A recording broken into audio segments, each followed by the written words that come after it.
जय भगवान श्री कृष्ण जी। यूट्यूब के अति सम्मानित प्रिय दर्शकों और भगवान और आप चैनल के अत्यंत प्रिय श्रद्धालु भक्तों, ऐसा कोई व्यक्ति नहीं है जो उत्तेजित ना होता हो। उत्तेजना सभी को ही होती है, गुस्सा सभी को ही आता है।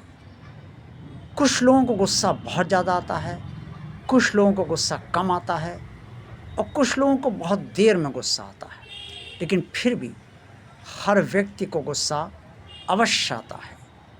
कोई भी व्यक्ति क्रोध से मुक्त नहीं है और काम, क्रोध, लोभ, मोह जो माया का के अस्त्र शस्त्र हैं, इनसे कोई भी पूरी तरीके से मुक्त नहीं है। उत्तेजित हम सब क्यों हो जाते हैं? एक तो वाणी की उत्तेजना, दूसरी प्रवृत्ति की उत्तेजना, तीसरी स्वभाव की उत्तेजना और चौथी दूसरे के आचरण, दूसरे के वाणी और दूसरे के कर्म की उत्तेजना को देखकर उत्तेजना। जो भी होता है, चाहे वो वाणी हो, चाहे वो स्वभाव हो, वो सब हमारी प्रवृत्तियों के अनुसार ही होता है। और प्रवृत्तियां हमारी पूर्व जन्म के संस्कारों के, पूर्व जन्म के कर्मफलों के और पूर्व जन्म के संस्कारों के आधार पर ही निर्धारित होती है। जब एक बच्चा माँ के गर्भ में प्रवेश करता है और उसका जन्म होता है, तो वो उसी समय से उसकी जो भी प्रवृत्तियाँ होती हैं, वो धीरे धीरे एक बाल रूप में दिखने लगती है। कि बच्चा बड़े होकर शांत स्वभाव का होगा, या बहुत गुस्सैल होगा, या बहुत चिड़चिड़ा होगा, वगैरह वगैरह। इस तरह से पहले ही झलक दिखने लगती है। क्योंकि जो भी होता है उसमें पूर्व जन्मों का बहुत बड़ा रोल होता है, बहुत बड़ी भूमिका होती है। इससे बच्चा पूर्व जन्मों से ही पहले पल्लवित होता है और उसके बाद जो वर्तमान जन्म उसने लिया है, जिस परिवार में लिया है और उस परिवार का जो भी वातावरण है, उसमें रहने के साथ साथ, बड़ा होने के साथ साथ जो भी अन्य उसके अंतर्गत स्थितियाँ और परिस्थितियाँ उत्पन्न होती हैं, उससे उसका स्वभाव, प्रवृत्तियाँ बदलती हैं, या कुछ उनमें बदलाव या कुछ उनमें परिवर्तन किसी भी तरीके का होता है, तो वो सब बाद में ही होता है।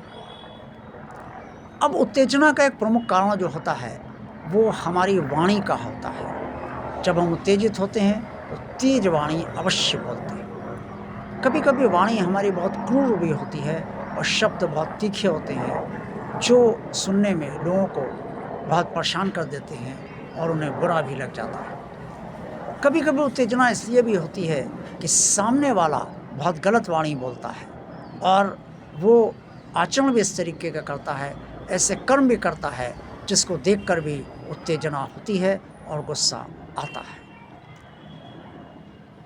ये जो उत्तेजना की स्थिति है, ये परिवार के भीतर भी होती है और परिवार के बाहर सड़क पर भी होती है, समाज के अंतर्गत भी होती है। क्योंकि जहाँ चार बर्तन होते हैं, वहाँ खटकते अवश्य। यानी कि अगर चार बर्तन हम एक साथ रखेंगे तो कहीं ना कहीं आवाज़ उसमें ज़रूर आएगी। आवाज़ का मतलब यहाँ पर मेरा अभिप्राय से ये है कि उत्तेजना कहीं ना कहीं ज़रूर होगी। सर्वदा शांति जीवन में नहीं बनी रह सकती, क्योंकि शांति की स्थितियाँ, परिस्थितियाँ जब होती हैं, तभी हम सब शांत रहते हैं और रह पाते हैं। और जब अशांति की स्थितियाँ, परिस्थितियाँ होती है, तब हम सब चाहते हुए भी शांत नहीं रह पाते। ये बात अलग है कि जो उत्तेजित कम होते हैं, वो अपना संतुलन बनाए रखते हैं और उनकी जो शांति होती है, उसका स्तर भी बहुत ज़्यादा होता है। यानी कि अशांति में भी वो शांति बनाए रखते हैं।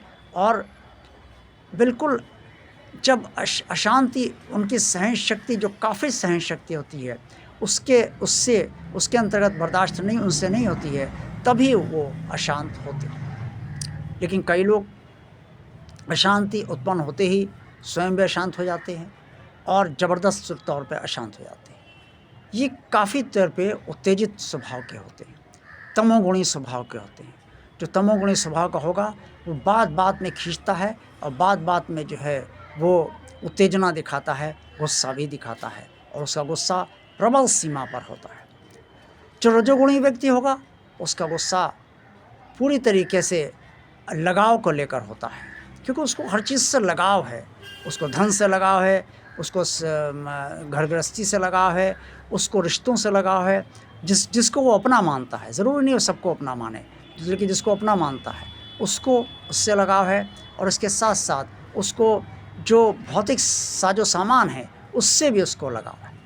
तो लगाव के कारण रजोगुणी को गुस्सा होता है। और जो सतोगुणी होते हैं उनका गुस्सा सतोगुण तरीके का होता है, यानी कि वो रजोगुणी और तमोगुणी के स्वभाव को पहले सहन करते हैं और उसके बाद जब वो सहन शक्ति उनके बर्दाश्त के बाहर हो जाती है तब वो सतोगुणी रूप में गुस्सा करते हैं। इसलिए जैसी प्रवृत्ति होती है वो वैसे ही गुण हर व्यक्ति के होते हैं और उन्हीं गुणों के हिसाब से वो अपने जीवन को संचालित भी करता है और उसका जीवन चला भी करता है। उन्हीं गुणों के साथ वो अपने परिवार के भीतर भी रहता है और उन्हीं गुणों के साथ वो बाहर भी रहता है और समाज के अंतर्गत भी रहता है। और जहाँ भी वो कार्य कर रहा है, चाहे वो ऑफिस हो, व्यापार हो, वहाँ भी वो उन्हीं गुणों के साथ रहता है, क्योंकि वो गुण ही उसकी पहचान है। अगर कोई तमोगुणी है तो तमोगुण उसका पहचान है, रजोगुणी है तो रजोगुण उसका पहचान है और सतोगुणी है तो सतोगुण उसका पहचान है। इससे उत्तेजना जो वाणी के कारण, प्रवृत्ति के कारण, जैसी प्रवृत्ति होगी वैसे स्वभाव होगा और जैसा स्वभाव होगा वह उसी के अनुसार हम वाणी भी बोलते हैं। और वाणी और जैसा स्वभाव होगा, जैसी प्रवृत्ति होगी उसी के अनुसार हम कर्म भी करेंगे और उसी के अनुसार दूसरे के भी कर्म होते हैं, हमारे साथ भी और अन्यों के साथ भी। और दूसरों की वाणी भी उत्तेजित हमें अक्सर करती है, जिसके कारण हमें गुस्सा आता है। कुल मिला के कहने का मेरा मतलब ये है कि कोई भी व्यक्ति उत्तेजना से परे नहीं है और गुस्सा सभी को आता है। इससे ये कहना कि गुस्सा कभी नहीं आएगा शायद स्वयं को ही एक झूठी दिलासा देने के समान है। देखते रहिए भगवान आप चैनल। वीडियो पसंद आया तो लाइक कीजिए। चैनल अगर अभी तक किसी कारणवश सब्सक्राइब नहीं किया है तो भगवान का कार्य मानकर इसे सब्सक्राइब अवश्य कर दीजिए। इस चैनल को ज़्यादा ज़्यादा लोगों को शेयर कीजिए और कमेंट्स में आप जो कुछ भी कहना चाहें वो अवश्य कहिए। जो भी आप वीडियोस देखना चाहते हैं जिन विषयों पर, वो भी बताने का आप कष्ट कीजिए। आप सबका कल्याण हो। जय भगवान श्री कृष्ण जी।